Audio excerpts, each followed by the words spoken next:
Hello बच्चों, आपको जो है एब्जॉर्बेशन ऑफ डाइजेस्टिव प्रोडक्ट बता रहे हैं। क्या बोल रहे हैं? Absorption of digestive product. अब इसमें देख रहे हैं कि सबसे पहला बात आपका एब्जॉर्बेशन आता है। एब्जॉर्बेशन के बारे में पढ़ना है।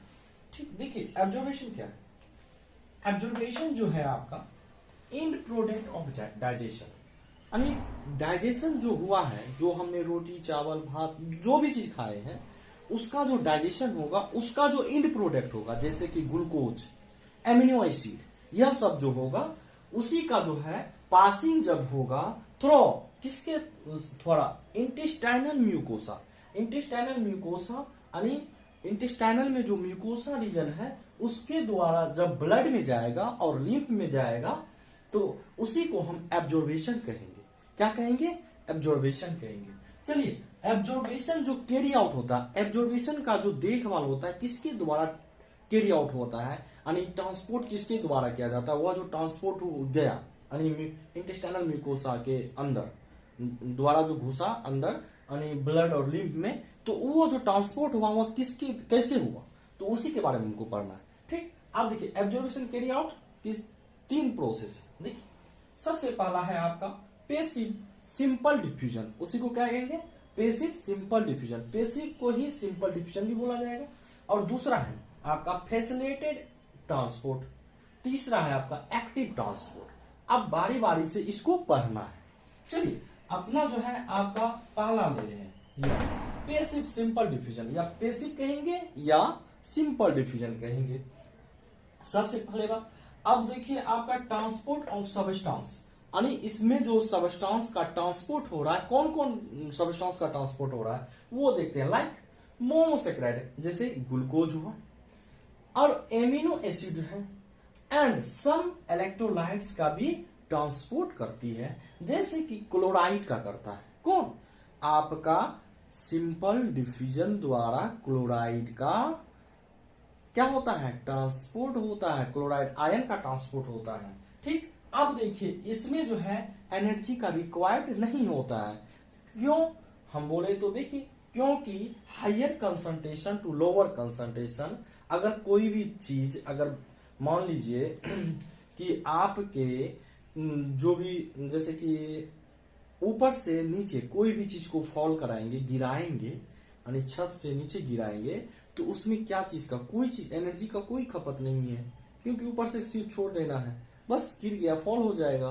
तो इसलिए higher concentration to lower concentration. और दूसरा एग्जांपल आपका है रिवर। क्या होता है? जिधर कंसंट्रेशन है, जिधर पानी ज्यादा है उधर से फ्लो, जिधर कम है उधर जाता है, यानी रिवर का जिधर जिस वे में फ्लो होता है उसी को कहेंगे higher concentration to lower concentration. जिस रास्ते में जाएगा उधर लोअर होगा, जिस रास्ते से आएगा वाटर उसे हायर कहेंगे। ठीक, higher concentration to lower concentration. जैसे कि आप देख लीजिए, यहां इधर मान लीजिए कि 10 मॉलिक्यूल्स है, और इस पार जो है आपका यह परमेबल सिलेक्टिव परमेबल है, ऐसे आ जाएगा। इधर 5 मॉलिक्यूल्स है। अब बोलिए इसका किधर से किधर ट्रांसपोर्ट होगा? यानी हायर टू लोअर, यानी 10 से 5 मॉलिक्यूल्स में जाएगा। क्या जाएगा? 10वां मॉलिक्यूल से 5वां मॉलिक्यूल्स में पास करेगा मॉलिक्यूल। समझे? अब यहां समझ गए हायर टू लोअर कंसंट्रेशन। अब देखिए, अब चलते हैं हम कहां। अब देखिए इसी में लिखा हुआ है passing of this substance in blood, यानी जो सबस्टांस पासिंग किया ब्लड में तो वह डिपेंड अपॉन कहां करेगा? डिपेंड करता है वह कंसंट्रेशन ग्रेडियंट। कंसंट्रेशन ग्रेडियंट के हेतु मतलब ग्रेडियंट का मतलब जब भी आप समझना है तब आपको डिफरेंस समझना है। जब भी समझना है ग्रेडियंट के मतलब आपको डिफरेंस समझना है। देखिए यहां डिफरेंस बता रहा है from higher concentration to lower concentration, वही आपका डिफरेंस है। चलिए अब देखते हैं हम फैसिलिटेटेड ट्रांसपोर्ट। फैसिलिटेटेड ट्रांसपोर्ट में जो है सबस्टांस का कौन कौन सबस्टांस का ट्रांसपोर्ट हो रहा है देखते हैं। Transport of substance like glucose amino acid, इसमें ग्लूकोज और एमिनो एसिड का ट्रांसपोर्ट हो रहा है। समझे? और इसमें भी एनर्जी का रिक्वायर्ड नहीं होगा, और इसमें भी सबस्टांस जो मूव करेगा वह higher concentration to lower concentration move करेगा। समझे, यहां लिख दिया गया है। अब देखिए इसमें एक प्रेजेंट होता है कैरियर प्रोटीन। अब देखिए कैरियर प्रोटीन कहे तो मतलब मान लीजिए यह आपका कैरियर प्रोटीन है, यह आपका, इसको पढ़ना है अपन को प्लांट चैप्टर में, फिजियोलॉजी ऑफ प्लांट, यह अपना लोग ह्यूमन फिजियोलॉजी पढ़ रहे हैं। यह आपका कैरियर प्रोटीन है, ठीक। इधर आपका मॉलिक्यूल्स है, मान लीजिए सपोज दैट 9 मॉलिक्यूल्स है, 9 मॉलिक्यूल्स है, सबस्टेंस है। इधर आपका 3 मॉलिक्यूल्स है। तो अब इसका तो सबसे पहला बात आपको पता चल गया कि इधर किधर से किधर जाएगा, तो यह इधर से इधर जाएगा, ठीक। अब इधर से इधर जाने के लिए क्या होगा, यह मॉलिक्यूल जो है मूव करेगा, एक चक्का की तरह घूमेगा। तो चक्का की तरह घूमेगा तो यह मॉलिक्यूल्स को क्या करेगा, इसमें बाइंड करेगा, क्या करेगा, पकड़ लेगा।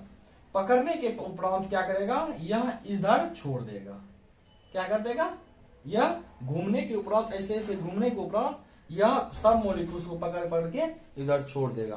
क्या हुआ, higher concentration to lower concentration. समझ गए, यह क्या किसका बना है, यानी कैरियर प्रोटीन है। यह क्या है, एक प्रकार का कैरियर प्रोटीन होता है। कहां, आपका मेम्ब्रेन में। समझे, आपके मेम्ब्रेन का मतलब, कहने का मतलब यह हुआ कि जो हमारे इंटेस्टाइनल म्यूकोसा में मेम्ब्रेन होता है उसमें यह कैरियर प्रोटीन पाया जाता है। वह क्या करवाता है, फैसिलिटी ट्रांसपोर्ट। फैसिलिटी ट्रांसपोर्ट में कैरियर प्रोटीन पाया जाता है, याद रखिएगा। चलिए अब देखिए तीसरा में एक्टिव ट्रांसपोर्ट। एक्टिव ट्रांसपोर्ट को ही हम क्या कहते हैं, अपहिल ट्रांसपोर्ट। क्या कहते हैं, अपहिल ट्रांसपोर्ट। कहिएगा सर अपहिल कैसे हुआ, देखिए भैया आपका, यह आपको कुछ याद आ रहा है, आ रहा है, यह आपका क्या है, यह देखिए आपका, कहने का मतलब ये हो रहा है कि यह क्या है, ठीक। यह पहाड़ है, हिल, हिल कहते हैं ना, चोटी को हिल कहते हैं, एचाइट वाले। हिल जो है यह आपका लोअर रीजन है, यह आपका हायर रीजन है। लोअर से हायर जैसे जाएंगे तो अप हिल, अप हिल, इसलिए इसका नाम पड़ गया अप हिल। समझे, एक्टिव ट्रांसपोर्ट का नाम पड़ गया अप हिल ट्रांसपोर्ट, यानी लोअर से हायर की ओर जा रहे हैं। समझे, और जब भी लोअर से हायर की ओर जाएंगे तो एनर्जी रिक्वायर्ड होगा, नीचे से ऊपर चढ़ेंगे तो एनर्जी लगेगा, याद रखिएगा। और इसमें सबस्टेंस किस सबस्टेंस का ट्रांसपोर्ट होता है, इसके बारे में डीपली से पढ़ना है अपने लोग को।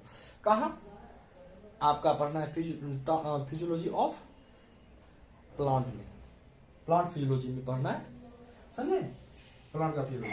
अब देखिए ट्रांसपोर्ट ऑफ सबस्टेंस, लाइक देखिए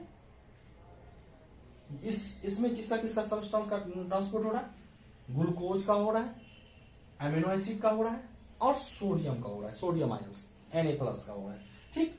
अब देखिए इसके बाद जो है आपका ट्रांसपोर्ट किसका किसका हो रहा है, इसमें देखिए ट्रांसपोर्ट ऑफ सब, ये तो जान गए कि आप glucose, amino acid and sodium का ट्रांसपोर्ट हो रहा है। Transport of substance against concentration gradient. आप बताइए भैया, आपको हम पहले भी बता चुके हैं कि कंसंट्रेशन ग्रेडियंट कब होता है, जब हायर टू लोअर होगा तो उसे क्या कहेंगे, अलोंग कंसंट्रेशन ग्रेडियंट। और जब उसी के विपरीत में काम करेंगे तो अगेंस्ट होगा। क्यों, लोअर से हायर जा रहे हैं, हायर टू लोअर जाएंगे तो कंसंट्रेशन ग्रेडियंट के अलोंग हो गया, उसके अनुसार काम कर रहे हैं। लेकिन वही उसके विपरीत में काम करेंगे तो अगेंस्ट हो जाएगा, अगेंस्ट कंसंट्रेशन ग्रेडियंट, यानी कंसंट्रेशन ग्रेडियंट के अगेंस्ट काम कर रहे हैं। इसलिए आपका कौन में कर रहा है, यानी एक्टिव ट्रांसपोर्ट में। जैसे आप नदी का धारा बहता है उस ओर से जिधर उसके अपोजिट, यानी धारा के अपोजिट अगर हम चलेंगे तो एनर्जी का रिक्वायर्ड होता है ना स्विमिंग करने में, तो वही बात है यहाँ। अब देखिए ट्रांसपोर्ट ऑफ H2O, यानी जल का ट्रांसपोर्ट किस पे डिपेंड करता है, वह डिपेंड करता है ऑस्मोटिक ग्रेडियंट। समझे, और देखिए इसमें जो फ्लो होगा higher concentration to lower concentration होगा, इसमें भी। समझ गए। अब देखिए, अब चलना है अपने लोग को, यहां तक तो समझ गए। अब फैटी एसिड का बात है, fatty acid and glycerol. Fatty acid glycerol क्या है, देखिए फैटी एसिड एंड ग्लिसरॉल जो होता है आर इंसुलेबल। फैटी एसिड जो है, फैटी एसिड एंड ग्लिसरॉल जो होता है वह इंसुलेबल होता है। इंसुलेबल कहने का मतलब वह घुलता नहीं है, जैसे पानी में चीनी घुल जाता है आसानी से, और वही पानी में पत्थर डालेंगे नहीं घुलेगा, तो उसी को हम कहेंगे इंसुलेबल। और चीनी में जब पानी में जब चीनी घुल गया तो उसी को हम क्या कहेंगे, सोलेबल। तो यहाँ आपका फैटी एसिड एंड ग्लिसरॉल जो है वह सोलेबल नहीं होता है, समझे, उसे कहते हैं इंसुलेबल, समझे। और देखिए यह जो होता है can not absorb in blood, और यह ब्लड में एब्जॉर्ब होता ही नहीं है, इसलिए इसको एब्जॉर्ब बनाने के लिए एक आगे देखते हैं इसका प्रोसेस क्या है।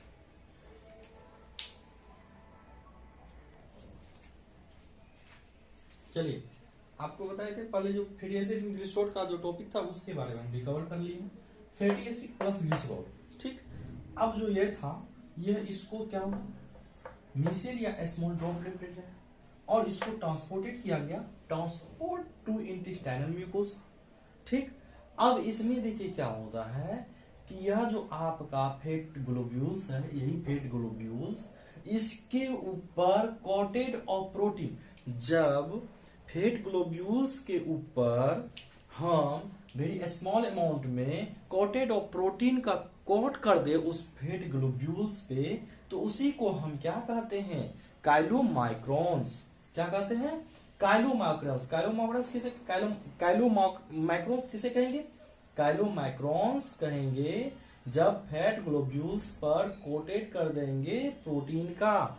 तब उसके बाद देखिएगा यह एब्जॉर्ब हो जाएगा लैक्टियल में। कहा हो जाएगा काइलोमाइक्रोन एब्जॉर्ब हो जाएगा लैक्टियल, जो कि लार्ज लिम्ब वेसल्स है, वो कहाँ पाया जाता है, विलाई में। तो वहीं आपका क्या होगा, एब्जॉर्ब हो जाएगा। तब उसके बाद वह लैक्टियल रिलीज कर देगा, कहाँ, ब्लड स्ट्रीम में। समझ गए यहाँ तक। अब जो है इसके बाद हम बताएंगे कि एब्जॉर्बेशन दूसरे लेक्चर में पढ़ेंगे, ठीक।